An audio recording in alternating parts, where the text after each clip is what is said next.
Today I'm going to show you how you can apply textures on realistic very quickly.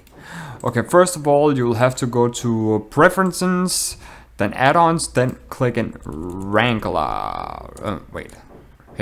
Node Wrangler, and enable that, and then you're good to go. Okay, so we'll have to first of all go into shading. That's right. Then click Control-Shift-T.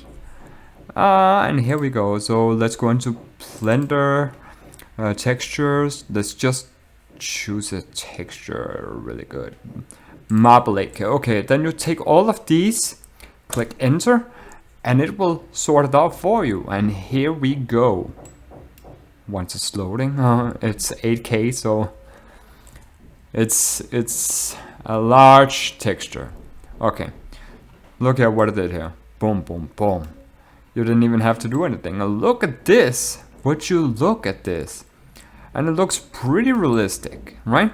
And that's how you can do it extremely fast. And you can play around with this down here with the this one, strained, and it will give quite a little bit more realism to it, in my opinion.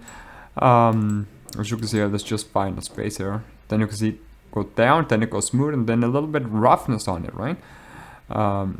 I like to push it up a little bit because it gives a little bit more realism to it. But it's your choice. You can basically just play around with it how you would like and figure out what you want. But that's how you do it extremely fast, and I'm using it all the time. So yeah, there you have it, guys. Don't forget to smash that like button and smash that subscribe button, and stay tuned for the next video.